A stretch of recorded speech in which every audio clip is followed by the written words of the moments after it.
What's up, y'all? Happy Tuesday. Once again, welcome to Transcending the Culture. I am your boy, James, rolling solo tonight.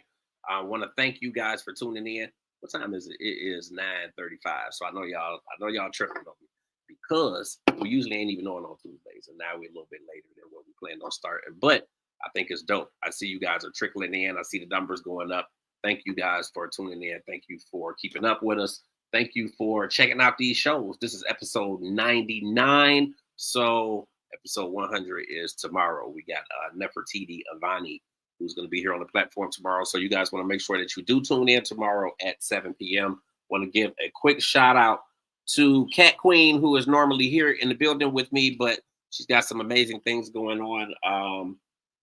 They got a little bit hectic, especially with us popping in and out on days that we normally are not here. So once again, I appreciate you guys checking in with us. She may be in the comments because she was here just about an hour and a half ago. We had John Bruton here on the platform. Again, you guys can follow him at Mad Bruton, MADBRUTON, or you can hit his website, MADBRUTON.com. So listen, we are back. Really an amazing time. I really can only speak right now just on how grateful I am for the opportunity to be here with this cat right here, because listen, 30 plus years in this business, first and foremost, like you gotta put your hands together for him just for being here for that length of time, because it's not promised. And I mean, that's just the time on being alive, and then being in this business and in this industry for that amount of time. It still is unheard of, to a lot of people. They think that, that it's supposed to be that way, but it don't happen that way. Like, some of the best of them do not make it this long, and they might still be alive, but some of the best of them do not make it this long. So this guy has been out here. He's been doing amazing things. Like, he obviously has been seen. We know him for a lot of reasons, but more importantly, we know him just because of the type of comedy that he does and the type of person that he is and how he entertains the masses. He's entertaining the crowds. He is good for the culture. And we talk about culture all the time, and, where we want it to go and how we want people to represent us and that sort of thing. And this man is doing that. So, we put our hands together, and we definitely salute him. Thank him for coming onto the platform. You know him from seeing him on different platforms throughout HBO, throughout Fox, throughout BET, definitely on some of the newer platforms, Tubi, Showtime at the Apollo. Who don't know Showtime at the Apollo? Listen, we finna go back and look at the history. We're gonna look at what this man has been doing. He's actually gonna be here in the Cleveland area in about 2 weeks. So we'll definitely connect with him while he's here during that time. And he's gonna be here with Bruh Man from the Fifth Floor. Listen, it's gonna be a good time, but we'll talk about that too. I want you guys to help me to welcome comedian Shawn Harris to the platform. What's happening, sir? What's up, brother? Listen, man, when I first and foremost, let me take a sip first. Absolutely, man. Absolutely.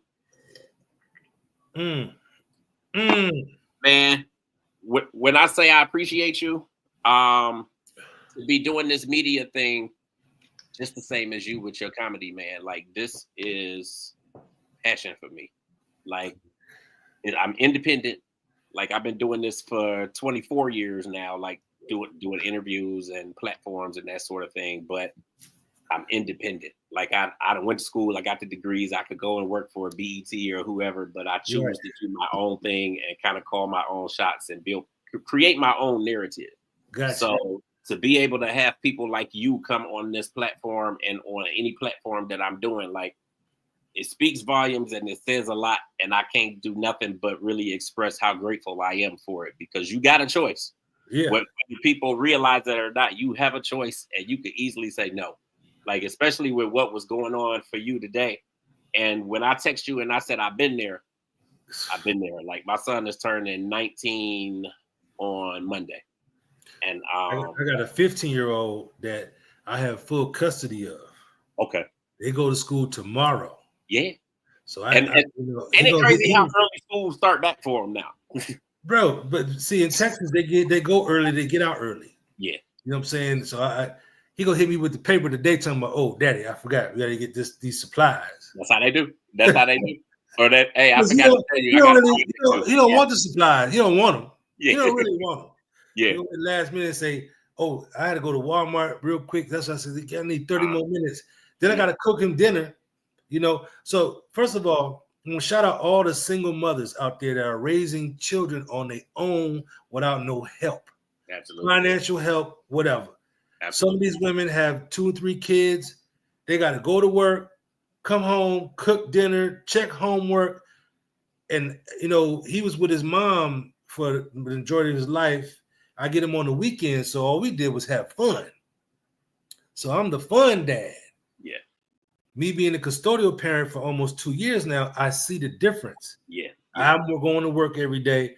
I just made him tacos. It's Taco Tuesday. I just made him talking about, tell me tacos. I got to take him to get, supplies tonight. School start in the morning. Yeah. So, yeah. I salute all you single mothers that's done it on your own, because this shit is hard. Yeah. When I tell you I get it, man, and and by far I was not a single parent, but I get it.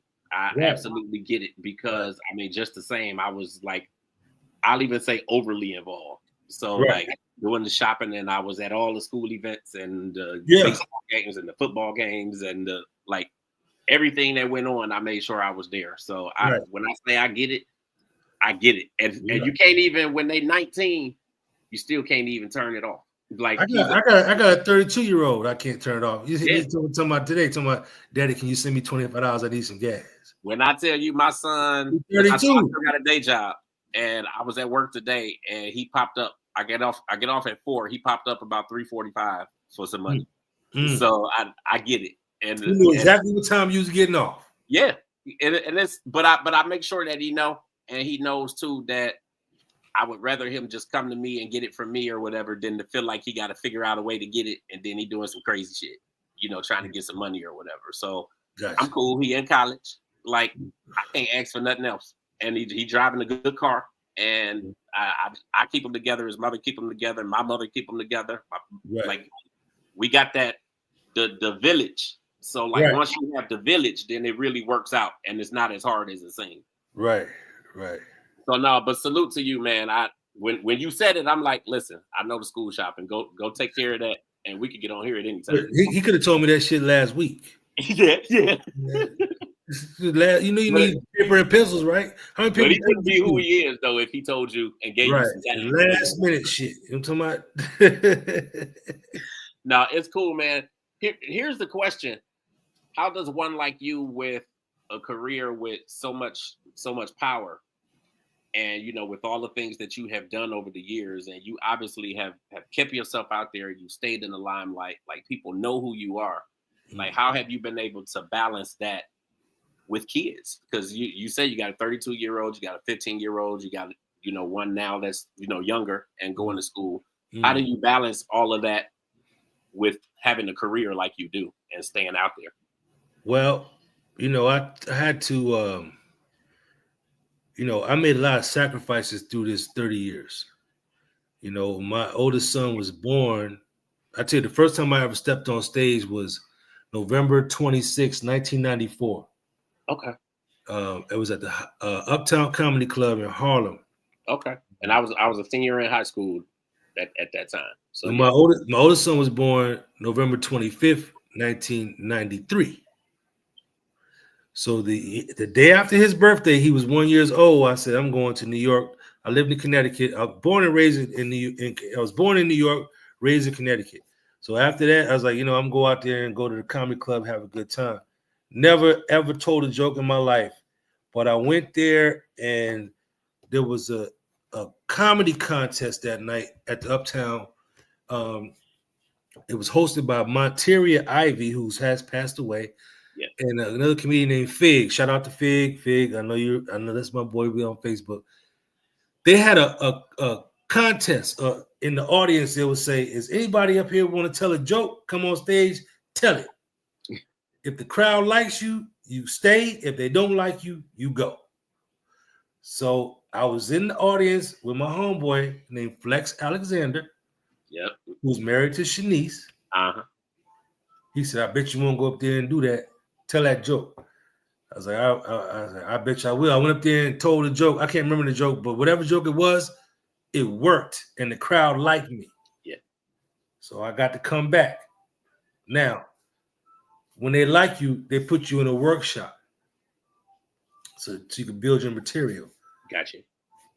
In my workshop was Dave Chappelle, Tracy Morgan, Leslie Jones, Ian Edwards, Mike Epps.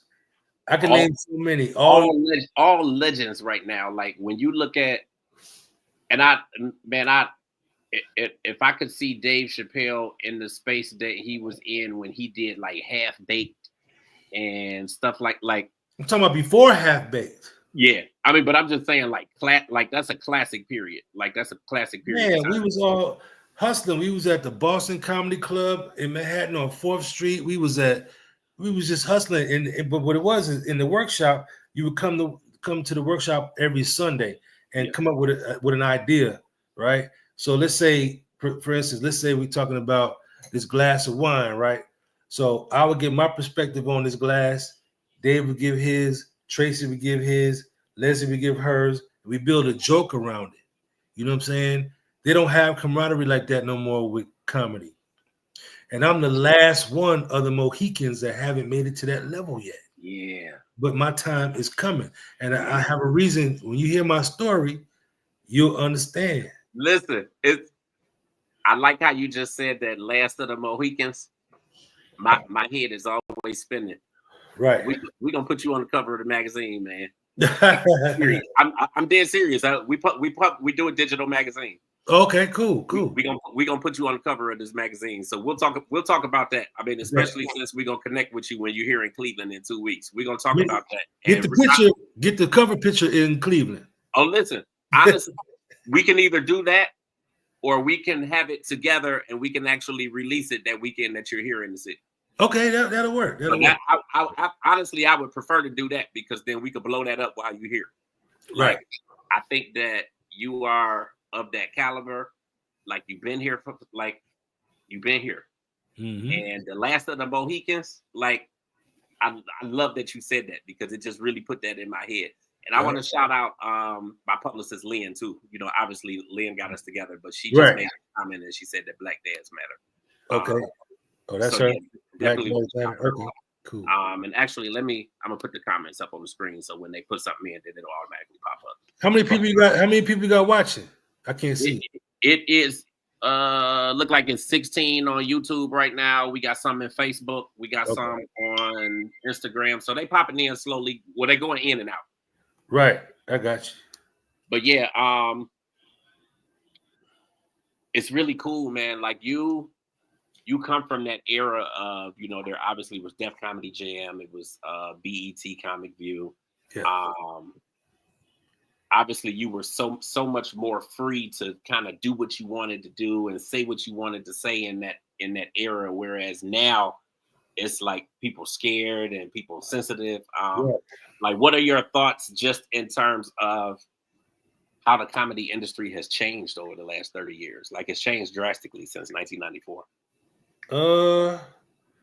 You know,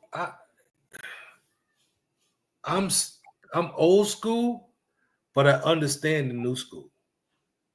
You know, and I asked too because obviously you come from a lineage, and you know, without us even going into details of that lineage, you come from a lineage, and I know that many people who are watching know.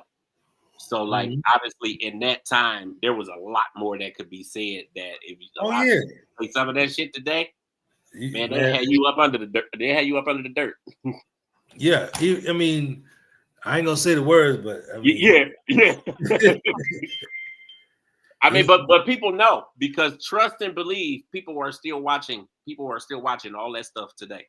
Like, but look, check it out. You talking about the Def Jam and the Comic View era? Think about Eddie Murphy Raw. Yeah, I'm cool. I'm happy enough to be able to say that for as young as I was when that came out, I saw it.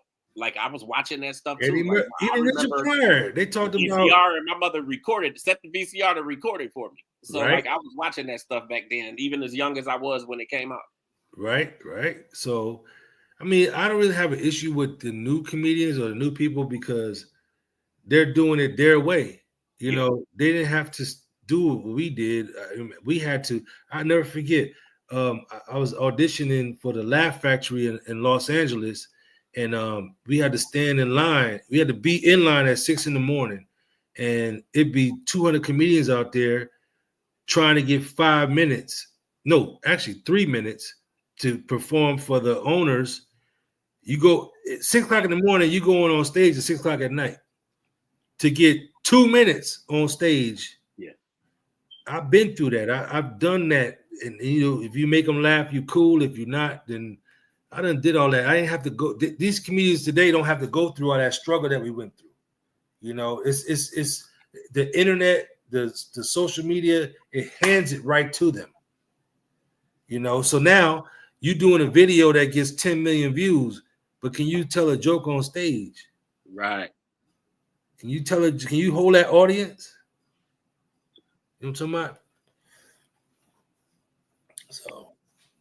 So what do you think it was that helped you build, build your stage presence and who you are?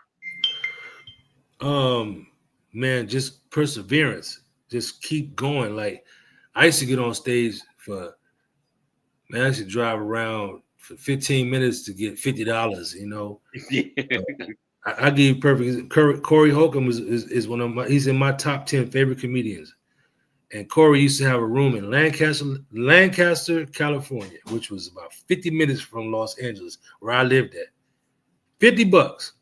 You gotta go up there and number gangsters, Crips, Bloods, just dated. And man, I did good the night I went, but I heard it was a comedian that went up there and talked about one of them Crips.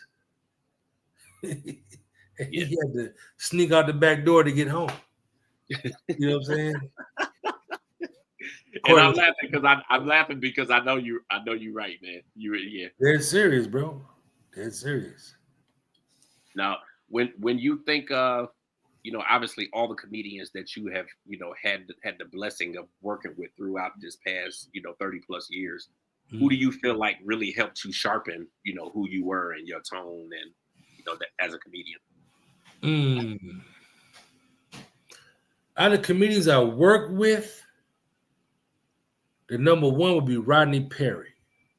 Man, he's done the cover of our magazine. He's been on the podcast. He's done the platform. Like anytime I go to Atlanta, usually Lynn connects me with him, right? Which is really dope. And I actually had a chance to talk to him maybe like a year or so after the stroke that he had. So it was cool to really catch up with him at that point and see how. I got a story about that stroke, but anyway, yeah. So I had been, I was 25 years in the game at the time, and Rodney used to have this comedy class, and I paid him, was in his class, and that made me even better. Like that made me. Rodney is an OG. You know what I'm talking about? Yeah. And he's sharp. He's an OG for all of the right reasons. So it's not even just about. He's sharpened what I already had. Yeah, I mean, but outside of that, though, like he's a good person, though. Oh like, yeah, I mean, me and Rodney, we've had Thanksgiving dinners together. Yeah, the whole family. That's like my brother. You know what I'm talking about? Yeah. But yeah, Rodney Perry is probably the main person that helped me get it all the way around. You know what I'm saying? Other than that, I watch a lot of specials. So Earthquake is another one that gave me the cadence. But out of both of them, the main one is Bernie Mac. That's one. My style is Bernie Mac reincarnated. That's one person who I wish that I had the opportunity to connect with or interview before he had passed away. Right. Just to look back over the years, and like I said, I love being able to connect with people like yourself and people from that time frame, just because it's so cool just to be able to learn more of the history. the history and just what it was really about then, and the camaraderie, and how how people was really working together. And I mean, Right. you still have that today, but it's not like it was back. Nah. At the time, There's no camaraderie around comedians. Yeah. Especially in Houston. Now, in Atlanta, Georgia, they build together. They they sit around and they talk to each other. I lived in Atlanta for 5 years. Okay. So you have, like, on Tuesday nights, you got Cat's Cafe. You have comedians like Marvin Hunter, Mario Torre, DC Young Fly, Rodney Perry. Everybody outside just building, trying to help each other. There was a camaraderie there. In Houston, it's like every man for himself. Yeah, I can't stand that because honestly, man, that's how a lot of the media industry, like especially on the independent side, is been every man for himself. And my business partner, Cat Queen, she's been chiming in a little bit on the comments. I see. And we're seeing now, like there's a number of people who obviously will work together here in the city and that sort of thing, but up until now it's been every man for himself. Like, you figure I've been doing this for 24 years, right? Maybe only the last 3 to 4 years have cats really been trying to work together and do some stuff. Like, you just kind of had to figure shit out for yourself, which sucks, especially when it's a bunch of us in this industry. So I think that too is why we hold so much light to that era of time, like the late 90s and early 2000s, because it just was a different vibe, right? But yeah, no, I definitely get it. Kind of looking back at the beginning, like you told me about when you told your first joke in late 1994, what really put in your mind or made you realize that what, I could do this? Because they laughed. Yeah. They laughed. Now, hold up. I went back up like the next week and did the same shit and got booed off stage. Yeah. But Monteria Ivy, again, rest in peace, he's like, man, you got something, man. I'm going to work with you. So he put me to the side and made me make sure I was in the workshops and stuff. And, that little taste of that laughter, that's what got me hooked. Yeah. That's what got me hooked. Yeah, to be accepted is everything, man. Like once they accept you, and like I that, to me, that's gold. Right. What's the link right now? I can send it to somebody they can watch. They just hit me up, said it's a UGD podcasting and radio.info. Spell it. It's UGD. Like U as in under? Yeah, U as in under. G as in George, D as in dog. Okay. Podcasting, PODCASTING.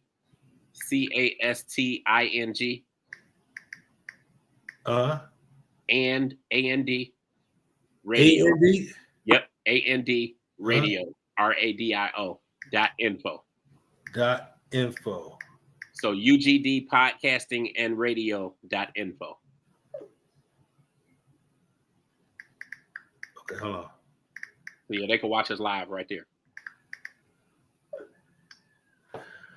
All right, cool. Actually, while you talking, I'm gonna text it to you too, just to make sure you got the right one. I think I just did it. I know, man.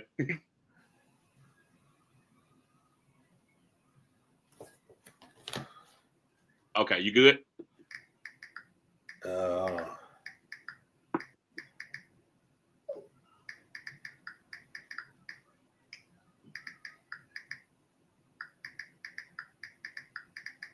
Okay.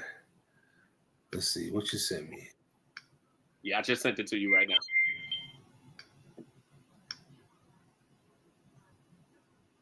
Okay. All right.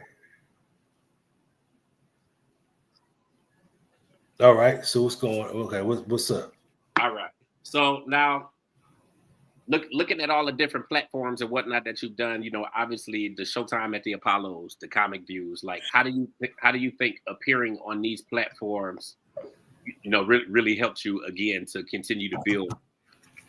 Well, those are now obsolete, right? Yeah. But when it was popping, it was popping. So I mean, when I did the Showtime at the Apollo the first time, I didn't get booed, but they was winding up. You know, they'd be like, and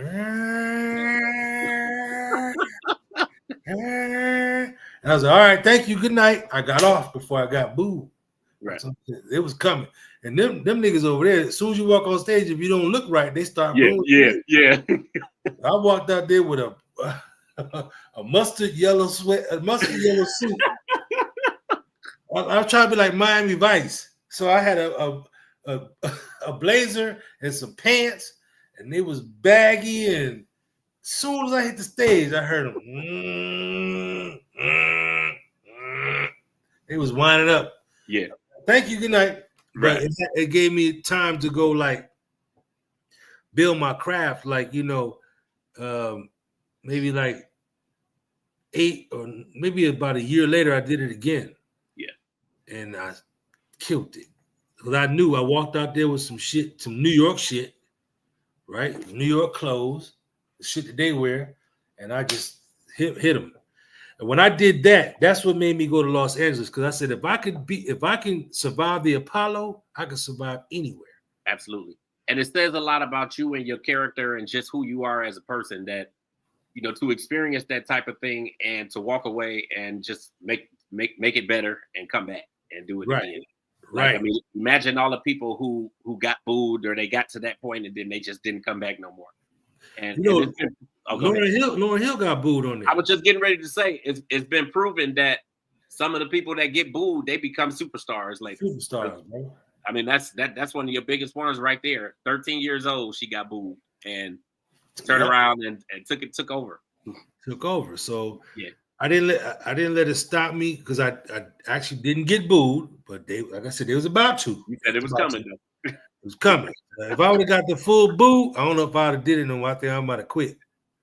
Listen, man, to me, it just showed the heart that you have. Like, what do you feel has been the biggest change, like in the comedy clubs, like with, you know, obviously touring across the country and hitting these clubs now?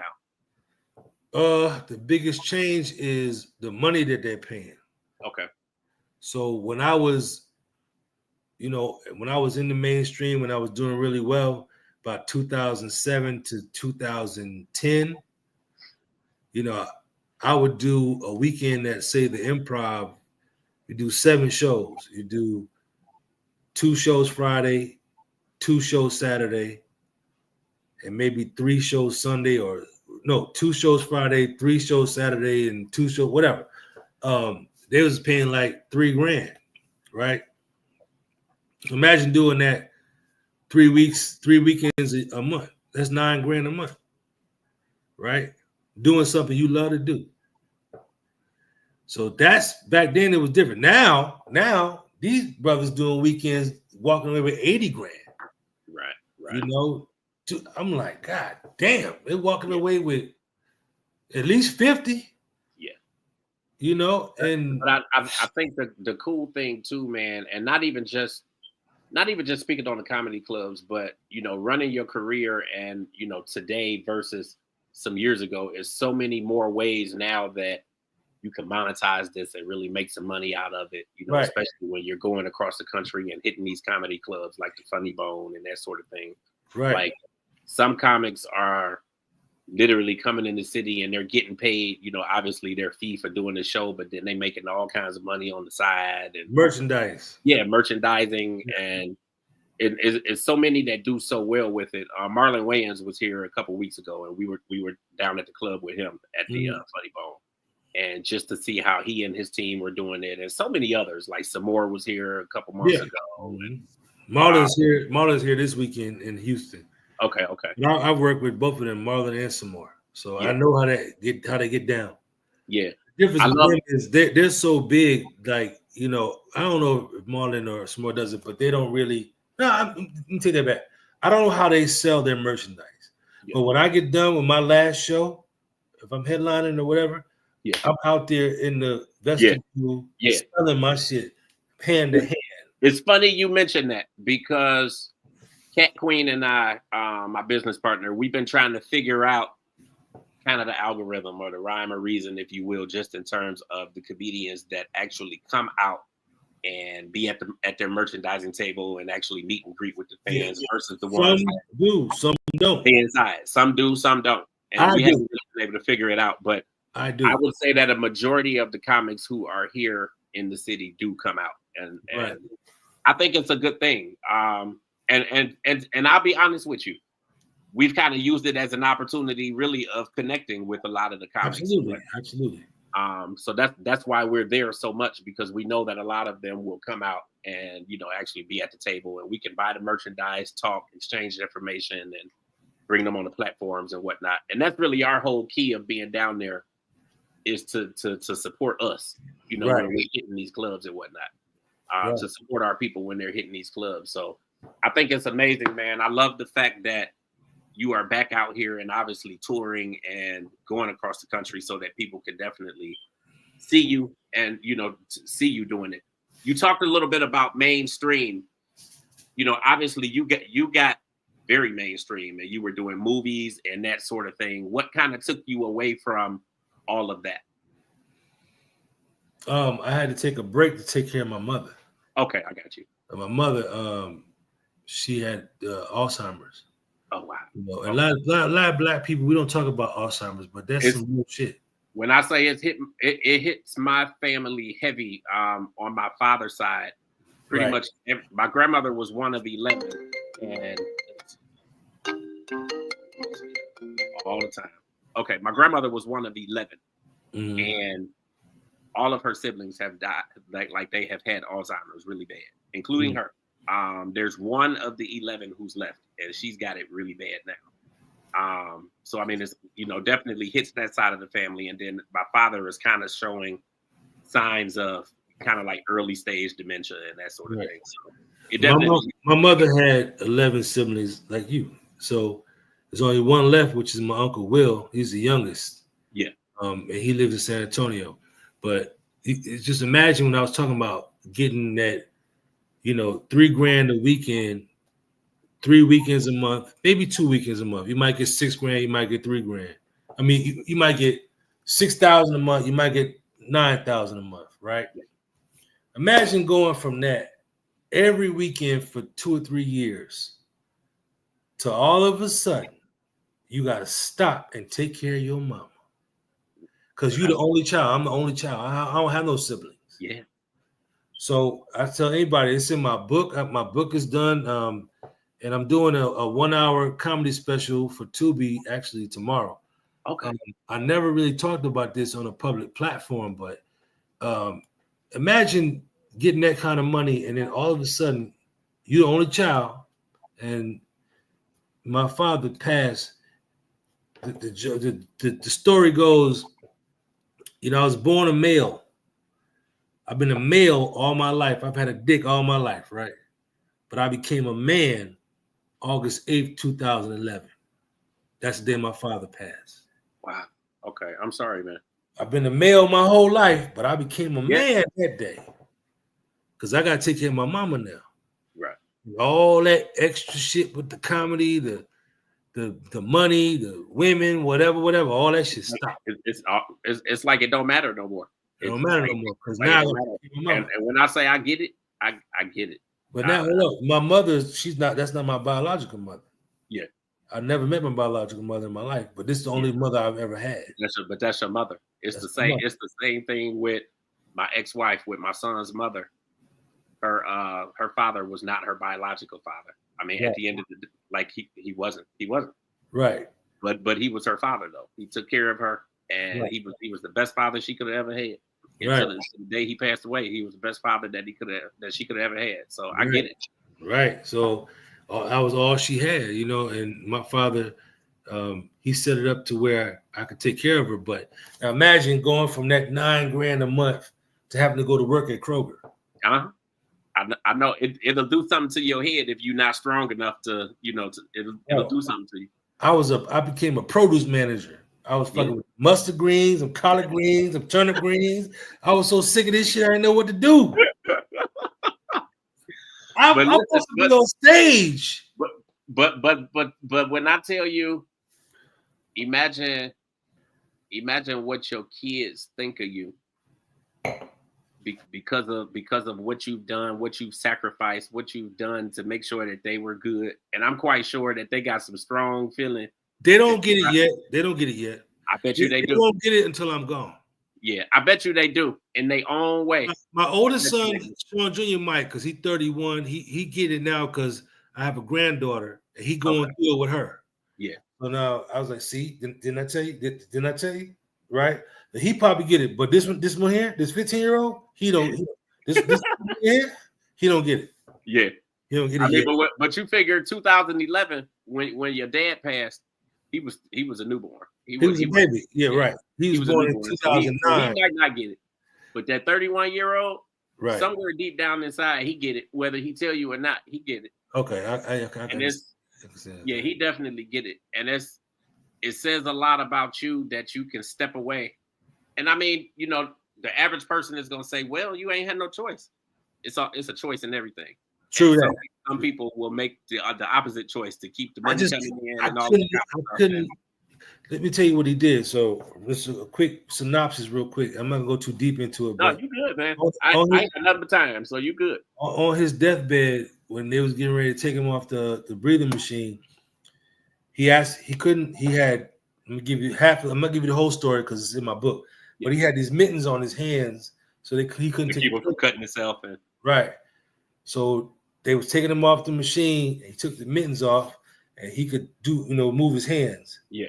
And he asked me he pointed at his pants and bought him his pants.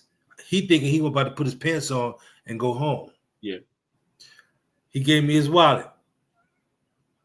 He wrote down a piece of paper. He said, "Take your mother to Houston. I'll be down there when I get better." And he wrote 4 numbers on this piece of paper. I still got it to this day.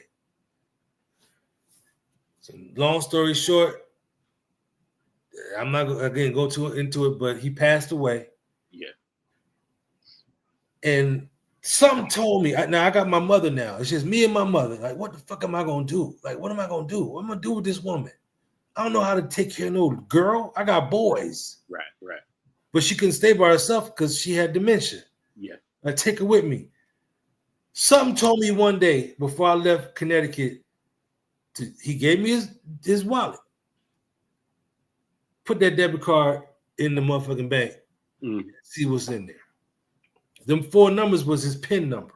Okay. Before I tell you this, 3 months before he passed, my father was the go-to man in my family, right? Everybody go to my father. My father's first name is James, like you. They call him Jimmy. Okay. Jimmy this, Jimmy that. I was like, Dad this, Dad that. 3 months before he died, I said, Daddy, I need hold $250 because I can't pay this bill or something. And he would always give me the money, but I always hear his mouth. Yeah. You know, like, I got to hear this bullshit, but I get the money the day later. Western Union or MoneyGram. Remember back in the day? Yeah. This one time he said, I can't keep doing this. I'm on a fixed income. You got to figure this shit out. And he didn't give it to me. And I figured it out. I got the money. If I had to rob somebody, whatever I did, I ain't going to say. I had to do that. I got the money, right? So, again, now fast forward to this debit card and this 4 numbers. I went to the bank. That nigga had $37,000 in the bank. Wow. And me, with my comedic mind, like, God damn it, you could have gave me this money, nigga. You had 37. Right. Right. But look at the blessing that it became, though. Because that's the day I became a man. Yeah. It was that day. Because since that day, I've been the go-to person in my family. Yeah. I don't ask nobody for shit. I don't have to. I'm a hustle and get it on my own. That's where I'm at. That is gone. That is gone. I All can't call nobody and say, can I get $250 for so I can't call nobody. Right. And I took care of my mother for 4 years until she passed. So that day, that was a day that made me a motherfucking man. Yeah. Real talk. I truly believe too that, even when people are, in the worst of health, like it helps them a lot when they have people who they love, like taking care of them and looking out for them and making sure that they're good. Like she probably lived a little bit longer just because of the fact that you had her and that you was taking care of her. Yeah, but when that Alzheimer's kicked in, she didn't Yeah, give a fuck about me. Boy. absolutely. You She know probably didn't even know you by that my point. name was? My name was Monkey. Yeah. She, Monkey, come here, Monkey. Come here, Monkey. Look. True story. True story. So I used to go to work at 6 a.m. I worked till 2 p.m. A lady named Miss Ann would come by my house and sit with my mother while I had to go to work. So one particular day, this is when Alzheimer's was really getting bad. Yeah. Miss Ann was trying to change her drawers, and Mama was fighting. She said, "Shawn, come in here. Your mama is giving me trouble. I need help." So I walk in the door. Mom was laying down. She looked at me. She said, "The fuck you doing in here, monkey?" And I said, "I'm here to help." She said, "I don't want you to see my pussy." I said, "I don't want to see your pussy either, Mama. I cannot make this shit up." It'd have been nights like Miss Ann would give her medicine to go to sleep at night and sleep the whole night, but she would wake up 2 a.m. and I gotta go to work. And I go in the room, she knocking on the wall, talking about monkey, monkey, Yeah. monkey, monkey. She called me sir. I'm like, God damn it. I go in there and I smell shit. I'm like, the fuck? My mama done went in her drawers and took shit out of her drawers and smeared it on the fucking wall. When I say I've seen it, when I say I have seen shit off the wall at 3 a.m. I gotta be to work at 6 a.m. Yeah. When I say I have seen it, shit up, bro. What would you like? Just kind of looking at that period and seeing what happened, obviously with your father, and then having to take care of your mom and learning kind of the ups and the downs and the ins and outs of Alzheimer's. Like, what do you feel like that overall? What do you feel like that all taught you? After the fact. It taught me what I would do if I was married to the right woman. Right. Because if she ever got sick, I would take care of her. Absolutely. If I was married before, I married the wrong woman. Yeah. If I married the right woman and she ever got sick like that, I would be right there for her. Absolutely. Like, I'll clean her ass too. You know what I'm saying? But you got to be the right woman. Yeah, absolutely. Absolutely. And it's like that love. My parents were married 52 years. Wow. You don't see that no more, man. You don't see that no more. Yeah, you don't see that no more. Shit, you damn near don't see 2 years. So old girl was 2 months and already divorced old boy, the football player. Yeah. You don't see that, man. I want that in my life. It's weird. I was married for 11 years, 12 years. Mm-hmm. And ironically, even though it didn't work out, I think she was the right one, though. I mean, I think she was definitely that person. I think she was that person that I needed to be with at that time. And, obviously my son came out of it. And I really look at the whole situation now. And I mean, when I say we cool, like we cooler than really what we was before we even, before he came along. But I still feel like she was the right one because like he came out good in the end. Like he good going to school, like no issues, no trouble, no. So I still look at it like she was the right one. But that Alzheimer's stuff, it will teach you a lot.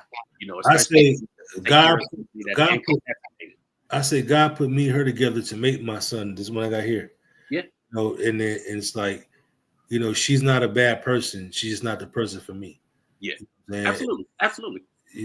We cool now. We cool. We've been through a whole lot of shit.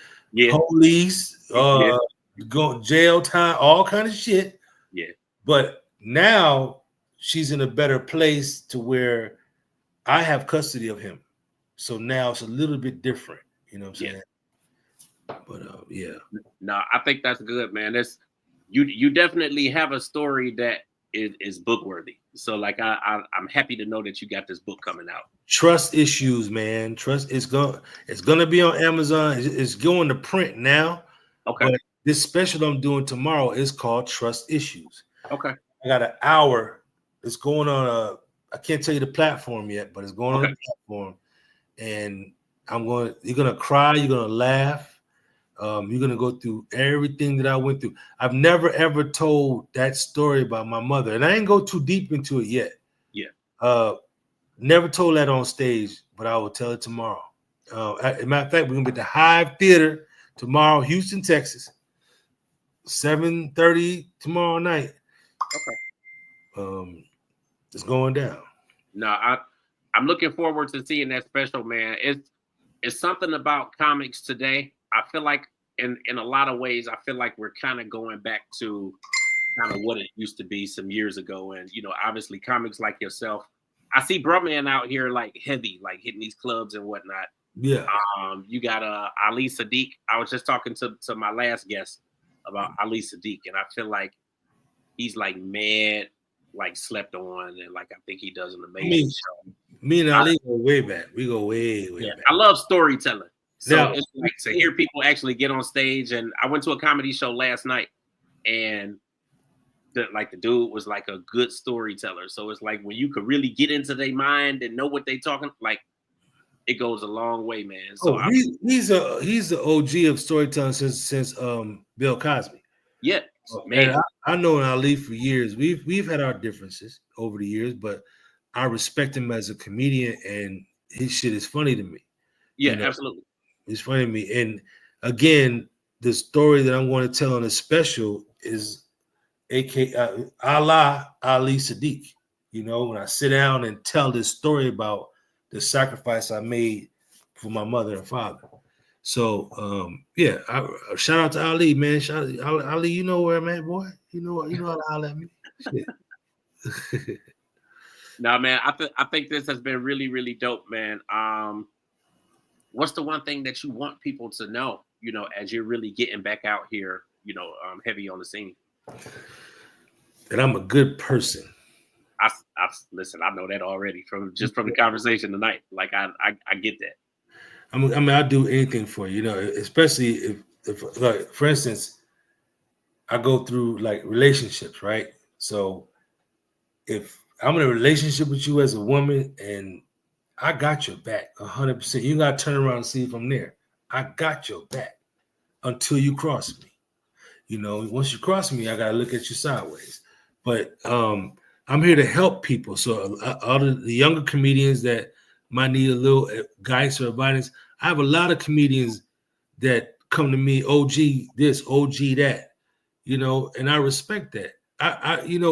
Sometimes I look at this gray and I feel like I'm old, but this is wisdom.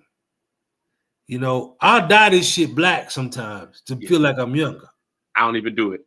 When I tell you I embrace it, when I tell you I embrace it, man, when I can't even tell you how long I've been sitting around waiting to get some gray. Like you want gray? I do, man. I dig it. You don't want gray. You don't want gray on your pubes. I tell you that. Okay. Yeah, you get some gray on your pubes if you want to. Okay. You're right. But I do embrace it though, because that's wisdom, man. Like I can embrace this. I just can't embrace it up here. Yeah. I ain't got it up here right now, but no, I got you. When it come, I'll be like, oh, because I feel like I ain't gonna tell you how old I am, but I feel like I'm younger. Really. No, it's cool. It's cool. What do you think? Hold on. Come here. Yes. You took a shower? Yes. Come here. Lean in this camera. This is the eater. This is the one they eat all the time. What's happening, man? That's Tyler. Say what's up. It's a podcast. Hey. How you doing? What's up? It's good. Ready Good. to school tomorrow? No. Ready to school tomorrow? No. First day. No. You got your stuff ready? You got your backpack? Yes. Your sneakers? Yes. Clean drawers? Yes. You ready to go? Yes. Alarm set? Yes. Okay. It's cool to meet you, man. It's time you look. Okay. Man. You got 40 minutes, sir. Look, on a personal note, man, like I can only think of how he might feel, but like just to see like that type of interaction, like it is so cool just to have somebody who give a fuck. So like, are you ready for school? And you got this together and you got that like it feels so good just to have somebody that give a fuck. And I'm not gonna say my father didn't give a fuck, but I can guarantee you that he wasn't there asking those kind of questions. Like it was my mother all day long. Right. And like, that's a good feeling. What's funny is now he want to be a comedian and an actor. Yeah. So But he's looking at you though. right. And that's the thing that people people have to understand how they influence their kids and how their kids really look up to them and idolize them, and they want to do what their parents is doing. He in 10th grade right now, and this year he signed up for theater. Yeah. He wanted to be an actor. Yeah. I felt so proud about that. I said, now look, them boys in theaters, they kind of soft. I don't mind. Look, you need to be the goddamn Denzel Washingtons and motherfucking Wesley Snipes in theater. Right. Okay, don't come around with that other stuff. No, he want to be in theater. I was like, cool. I'll come to your play. Now look, the first play they got is called Charlotte's Web. Okay. He's going to be the pig. I was like, the pig is a girl. That's a girl. Her name is Charlotte, nigga. Oh shit. Why you can't be a supporting actor? Be the spider. God damn it. You said be the spider. Yeah. Man, listen, any way you can support it, man, like that's so dope. Like that's so dope. Like it's even with my son, like he's going to school for electrical engineering. So like he ain't trying to do nothing media wise or none of that kind of stuff. Like I tried to bring him in on the podcast side a little bit, and he ain't really into it. Right. But I don't even care though. Like I think the thing that excited me the most was like as he was growing up, me just being able to take him with me and he could meet people that he know and that he's seen on TV and that kind of thing. Like that shit feel good. So like to see your kids like aspiring to do something that they've seen you do, like what he has taken key to is like entrepreneurship. Right. And I know that has come from him watching me do this media thing. Like I've been running this media company for over 10 years. And when I say starting at the bottom and trying to build the relationships and the connections and all of that kind of stuff, like it's been ongoing for 10 years, at least with the business. But then I've been doing media since 2001. He was born in 2006. Oh, okay. Okay. It's like, I've been pushing it, man, and balancing it with everything else. But kudos and hats off to you. I was going to ask you, and I know we haven't mentioned like, just in terms of legacy, but when you think of kind of like, people even in your life who did this, what do you think would be said about you and your career? Like, what do you think they would have to say about you and your career? They'll say he never gave up. He never quit. That dude right there, he didn't give a fuck. He's like, he would never, ever stop. I don't know if it's the Aries in me. I'm an Aries. March 26th is my birthday. Yeah. If I feel like it's just the bloodline altogether, because when you think of like your dad and how he became that go-to person for everybody, and your mom and how she fought and she kept living and she fought it even though the Alzheimer's was taking over. Like she still fought it. And like that's the bloodline, man. That's the bloodline. But my father was that man. My father was that man that worked 12 hours a day. He was the one that instilled that ain't nobody gonna give you shit. Yeah. Except me. Yeah. Yeah. Now he gone. So ain't nobody gonna give me shit. And I imply that to my life to where like, look, man, you got to go out there and get it, bro. I do everything from comedy to working to Uber Eats to DoorDash to. When I tell you I've been driving Uber for the last 6 years, man. When I tell you I get it. But you know what the crazy part is? I know for a fact, because I've proven it before, I can take care of my family and myself off my talent. Yeah. However, once my mama got sick, I got off that radar. Yeah. And imagine this. Imagine somebody saying, hey, Shawn, man, we got $2,000 for you. Come to New Orleans on Friday. Got your plane ticket, everything. And I say, man, I can't. I take care of my moms. Yeah. I pass it on to another comedian that I know can do the job. Yeah. They get the gig. And then 4 years later, I'm watching them rise to the top. But let me tell you, but what I will tell you, Black Kroger, fucking with the mustard greens and shit. I'm watching the nigga rise to the top. It's all good, man. Because when I tell you how fast that's gonna come back around to you, and I truly believe in that. Like I absolutely believe in that. I think everything happens, and it took me a long time to get to that place of feeling like that. But I absolutely feel like everything happened the way it's supposed to. Right. And sometimes we get pulled away like from the passion and the stuff that, I mean, even me with this media stuff, I've been doing this since 2001, but there was a period where I had to stop doing it, and I couldn't really do it. And it was really wrapped around the divorce. So like, you know, when we went through the divorce, it was like, shit, I went loop de loop. Like I had to get put on meds and all kind of shit. So like I had to stop doing it for like 2 years, 3 years, 4 years. So like to get back into it, when I tell you how quick it come back around, like you're meant for this space. And yeah, you had to step away from it for a little bit, but for good reason though. Like you ain't stepped away from it just because you was on drugs and right, or in jail or something. Right. You stepped away from this to do what really matters the most, and is take care of your family. Right. So like even what you turned down,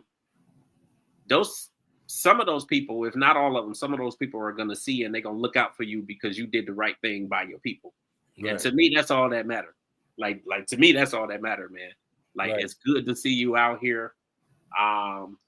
It's good to see you out here because you move like I move. Like at the end of the day, as much as I love this media shit, I will put this shit down and go drive Uber. Like, and I've been driving Uber for 6 years, and people don't understand. They look at it like it's nothing.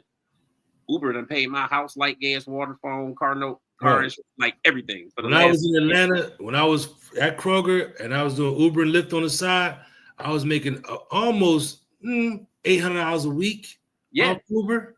When I tell you, I was good out there off Uber. I was doing double that here in Cleveland. I believe it. Like 3 to 4 out of the 6 years that I was driving Uber, I hit 6 figures just from. Wow, I believe it. I believe the money is there. You just have to figure it out, and you have to pace your time and know the algorithm and know when it's gonna be busy. When to go out there. So you ain't out there 12 hours. And when I tell you I balanced it, and it was the biggest blessing because my son was going into high school. So it's like that whole 4 years, I was able to be at this, I could be at that. If I needed to go to the school, I could be there. If whatever was happening, I was there. Yep. So, and that helped him. So at the end of the day, that was what I needed to be doing. Like, fuck all the other shit. Regardless of how much I wanted to do the media and celebrities and all of that stuff, like, you know, I was focusing on what really mattered.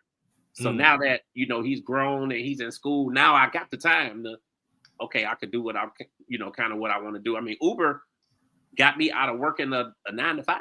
Like until this year, I ain't worked a 9 to 5 for 3 years. So, I mean, it's cool, man. Imagine like working 9 to 5. And I work 9 to 5 and do Uber part-time. I do now. Yeah, I do now. But it's for a purpose though. Right. It's for a purpose, and everything that I'm doing is passion driven, purpose and passion driven.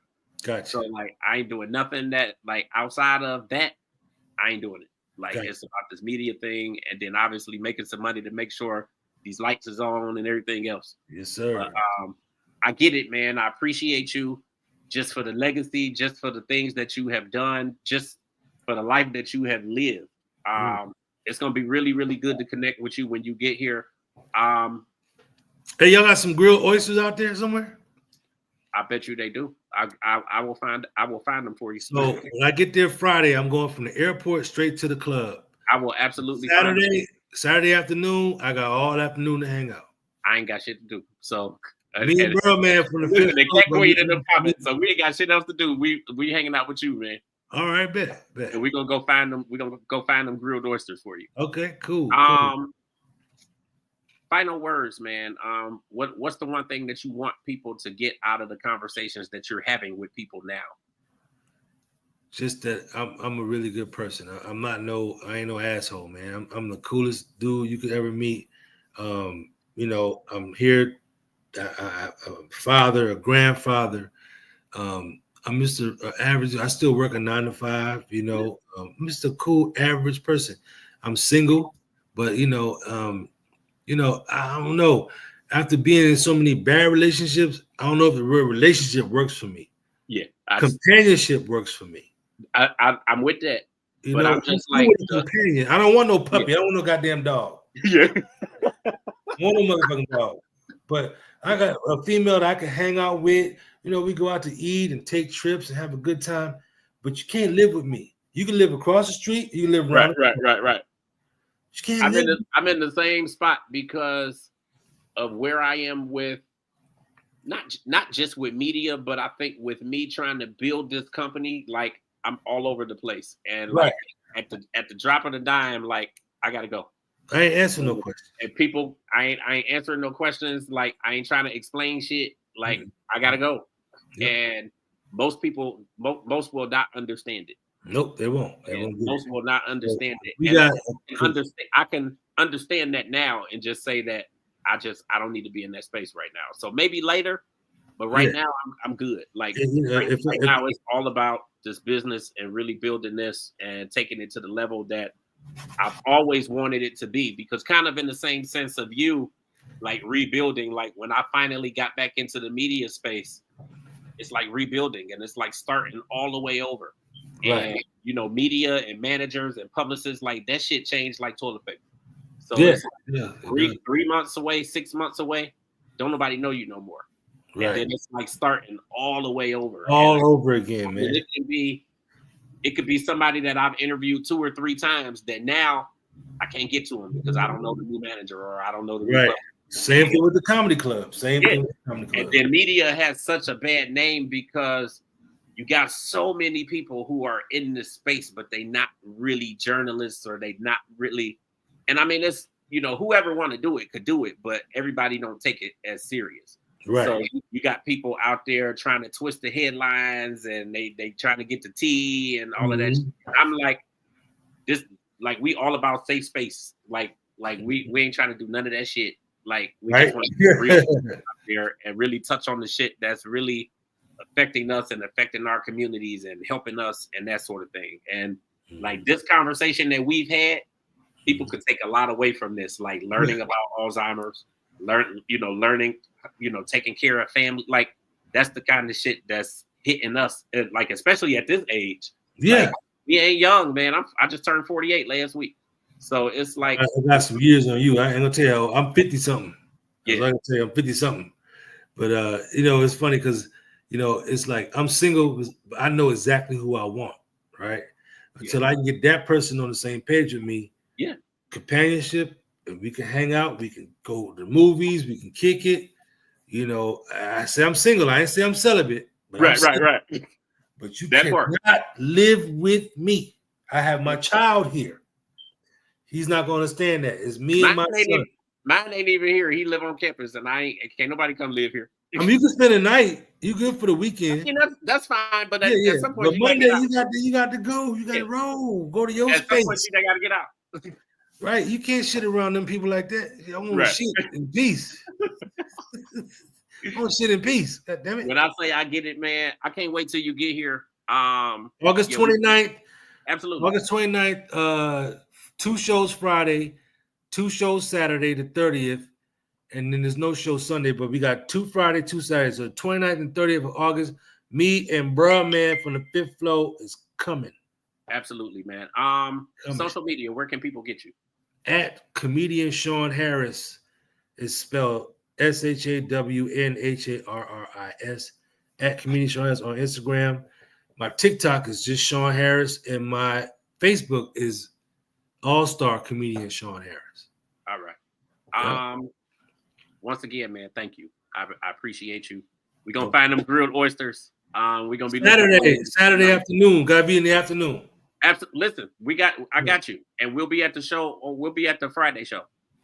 How many people you gonna bring? Oh, just one. Me and my business partner. Okay. All right. So get 10 more people to come. I can get more people. I just, you get more people, man. Shit. Listen. We need 200 in there. Listen, I'm gonna bring a whole table then. I got you. All right. That sounds good, man. I'm gonna bring a whole table. Nice to meet you, man. Toast to you. Absolutely, man. Absolutely. Thank you so much, man. Yes, sir. All right. You have a good night. Yes, sir. All right, y'all. We finally got this together. We finished it. It's 10:39. I appreciate you guys once again for staying on here late with me, especially on a Tuesday because we're normally not here. But this was episode 99. So episode 100 is tomorrow, 7 p.m. Eastern Standard Time, we got the beautiful Nefertiti Avani on the platform. Cat Queen will be with us tomorrow. She was in the comments. I know some of y'all probably saw her in there, but that was comedian Shawn Harris. So know that this video is it will live on the site permanently, so you can always go back to the site. It was streaming live, but once I get off of here, it is ready, it is prepared. You can go back and watch the video. You can also go back and watch my video from this evening at 7 o'clock with comedian John Bruton. Make sure you guys follow him as well. He is his website, I'm sorry, is Mad Bruton, MADBRUTON.com, and Mad Bruton on social media as well. So you guys can get him there. And then also comedian Shawn Harris, his social media is comedian Shawn Harris. That's on Instagram. Facebook is All-Star Comedian Shawn Harris. And he is here in Cleveland, August 29th with Bruh Man from the 5th Floor. If you guys were Martin fans, if you know anything about it, then you know exactly who I'm talking about. So they both will be here. And more than likely, we're going to connect with Bruh Man from the 5th Floor as well that weekend when he's here. So thank you, guys. I will see you all tomorrow, 7 p.m. Eastern Standard Time for Nefertiti Avani.